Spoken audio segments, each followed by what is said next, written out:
What's up, guys? I hope you guys are doing well. I just want to apologise in advance for my hair and beard.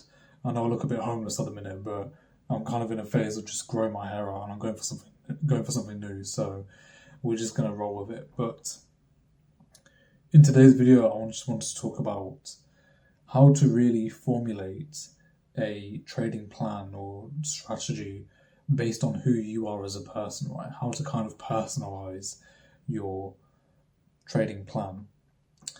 This video was kind of inspired by Waqar Asim, who is a popular influencer on social media, who I kind of look up to. He's a very well spoken person, very successful trader, and I'm assuming very successful in other aspects of his life as well. So this was something that he mentioned in one of his videos, which I kind of resonated with quite a bit. So I thought I'd also deliver it to you guys as well. So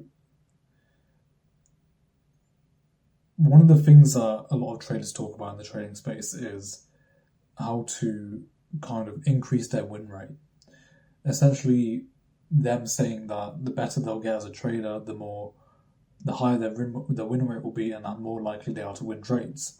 But you get to a point in trading where you realize that this is not actually true. It's only true to an extent, because when you're first starting out in trading, yes, you have a lot of ground to make. You have a lot of things to learn, and it means that you've got a lot of noob gains. The analogy I like to give a lot is when the first time you go to the gym, your first year, you obviously have a lot of easy gains to be made.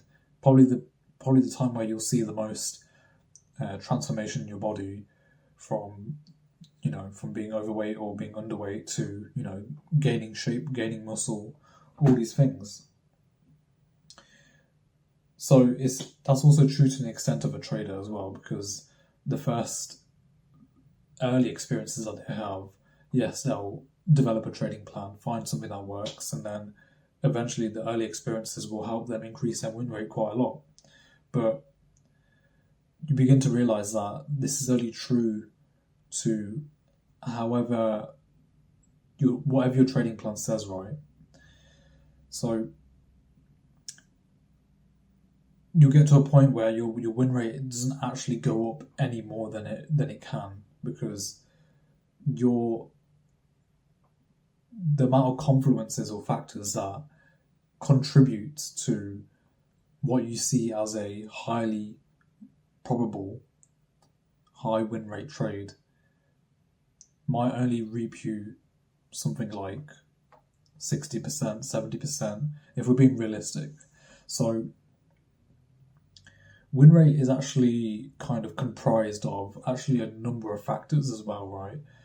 And this is something that I'm going to kind of break down in the video.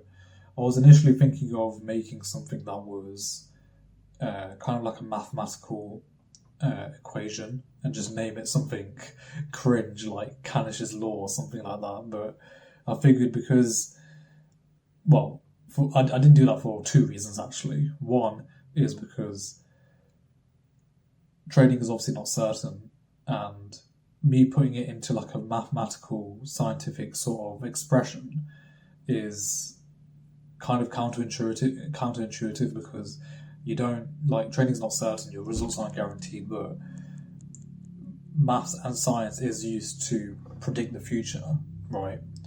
And the second reason is actually I just thought it was cringe, and I think a lot of the people who didn't like maths or science back in the school days wouldn't really appreciate that, and they'd probably click off the video quite quickly. So I decided to just keep it plain and simple and just talk about it. Although it would have been nice to depict it that way, I don't think it will. I think a lot of people will lose attention to me quite quickly because of that. So, win rate, we can kind of break this down into a number of factors, right? So we can break it down into your trade duration, your selection of asset classes, your trade frequency, so how often you take a trade, and your risk to reward. Now, I think it's fair to say that to get a high win rate, it means you need to be winning trades as often as possible, right? And as we know, trading results aren't guaranteed. So if you want to optimize for your win rate, I think it would be natural to say that you want to be very picky with the things that you're looking for in your trading plan, right? You want to see pretty much all the stars just align. And if that's the case, then it means that sort of setup, that high probable setup, A plus setup as most people would call it, it would only happen very infrequently, actually, depending on which style of trading that you have, which is something I'll also go into. But that sort of method of trying to find a setup, yes, it might be highly probable, it might be highly likely that you might win, but it's not going to happen very often.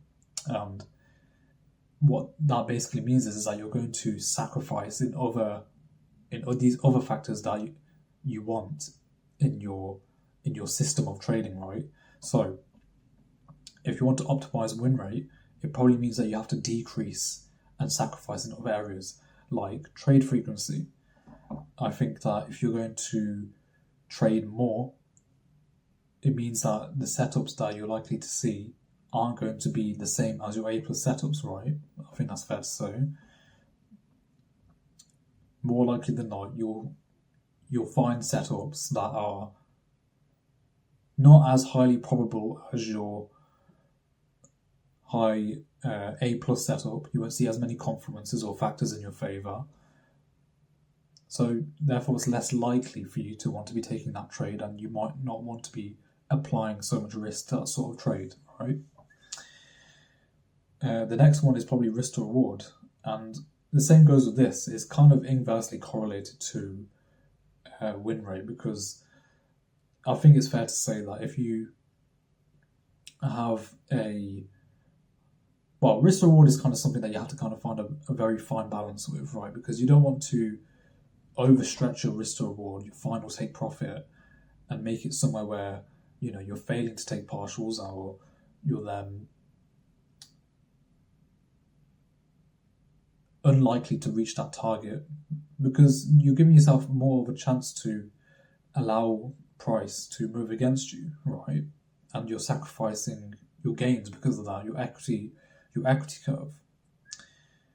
But then you also don't want to make it too small, because it means that you're probably going to be missing out on good movement, Depending on what the market is presenting you with, you might sacrifice decent movement, so you're not going to be making as much ground in your equity curve either. So having a fine balance, and depending on the setup, on what your data says about your setup, what your plan says, it's good to stick with a good fixed risk to reward ratio and be content with whatever happens. Even if it runs even double your risk to reward ratio, triple, being content with that is also good for just your general psychology as a trader. Trade frequency I already mentioned, so you're likely to trade more, and you're not going to be seeing the high win rate setups all the time. Trade duration. Now, this is something that essentially what Wakar says is that a restricted trader is a profitable trader. To be a good trader, to be a winning trader, you have to be restricted, which means you have to confine yourself into a box of rules, and which forms your system, which forms your infrastructure in the market, right? So trade duration, you don't want to just basically take a scattered approach. So you don't want to be a swing trader one day and then a scalper the next day. That doesn't make sense, does it? So limiting how you want to be holding a trade. So, this kind of comes down to a number of factors, and it varies from person to person, but who you are as a person, whether you want to be a swing trader or whether you want to be a scalper. Swing traders are generally more patient. They don't want to see numbers fluctuating every minute. So they might be more sensitive to seeing, the figures of capital going up and down. Hence why they choose a swing trade. They might be busier during the day. So swing trading will be more suited for people like that. Scalping, people who are impatient, people who just want to be in and out, don't want to hold overnight, and just want peace of mind of just getting in and out of the day and receiving that outcome and moving on. That's probably someone who you might find as a scalper. And then there's everything in between, right? Day trading and whatnot. So trade duration is obviously something that you have to look out for. Swing traders, you'll most likely find that they will want to choose the only best of the best setups which only form every few weeks or every few months. Scalpers, they'll find a lot more setups, but it might mean that they're going to be sacrificing in other areas. They want to increase their frequency, their frequency of trading, but it means you might sacrifice in other areas, like, how much gains you make on your equity curve or the type of setup that you see, because I don't want you guys to see win rate as a one-dimensional thing, right? It's good to be able to visualize win rate as a more of a way of seeing, like, how you kind of categorize what you see in the market, right? There are people out there who have made strategies, people who are really experienced in the market, they've got separate strategies which have a separate win rate because they've been tested multiple times with back-tested data. So it's got data supported with it. So it's best to just see win rate as a way of categorizing your trade setups. One, swing traders might want to have the highest win rates possible, and they're okay with having a few trades per year. That's fine. Scalpers, for example, taking multiple trades per week, they might be okay with seeing only a 50% win rate or a 40% win rate setup only occurring in the markets on that day. But they've acknowledged that and they apply the risk accordingly. So different trading styles require different thought processes and different ways of seeing the market, right? And both these sort of approaches of the way you think about the market will affect your equity curve. Your equity curve can go, well, you don't want it to go very slow, menial, and you don't also want it to just fluctuate up and down crazily.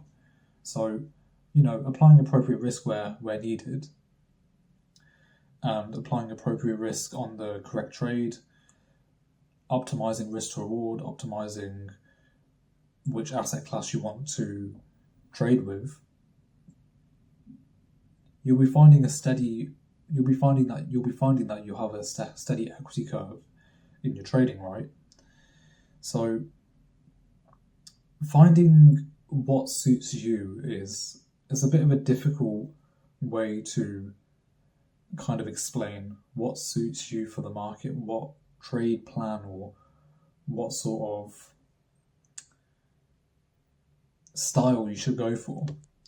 I understand why some people say it's kind of difficult to explain why they transition from one style to the next, or how they can be the jack of all trades, because the honest truth is that you can't be the jack of all trades in trading. You have to understand that what Bokar says as an analogy is spinning plates. So you have to have one plate spun, and you have to try and keep the other one spinning as well. But you'll realise that if you keep spinning one too fast, the other ones are going to go, right? So keeping things in balance and trying to optimize and find that sweet spot is what's needed, right? And this only comes with experimentation, right? And you'll find that with your different win rate setups, you need to find out what is actually combined together to make those setups, So so which confluences and which combination of things put together actually creates that sort of setup, right? And this can be a number of things like your macro perspective, time of day, the risk to reward you're going to have, what the market's just presenting you as a setup, you know. Some people might see indicators like EMAs or moving averages, Elliott waves, and supply and demand, all these things. Like, they might have a sort of point, something to give them a point of interest, and then they'll then find a confirmation on a lower time frame. For example, this is kind of how I trade. I find I want to be in line with daily direction. I find the point of interest which will make that majority move of the day, and then I zone in on that point of interest, frame the setup, and look for a confirmation to go either short or long. So there's a very fine balance that you need to find with trying to formulate your own trading plan. But what you need to realize is that you need to make sure that you put yourself within a very systematic box of rules and a plan. Keep it restricted. So only then this way you'll be able to then systemize how you think about the markets, right? You'll be less likely to take emotional, discretional decisions, poor financial decisions, right?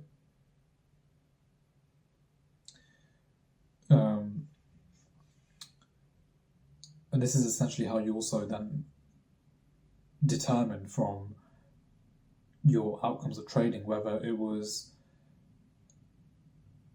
something that needs to improve on your psychology, and then also if it's actually something that was meant to happen and you just happen to take a loss because you respect the fact that your trading is not certain. So there are a lot of outcomes that you can derive from this, but with technicals comes first and then psychology, and only until you formulated your technicals, made the whole system, made your whole ATM machine in the markets, only then can you then work on psychology.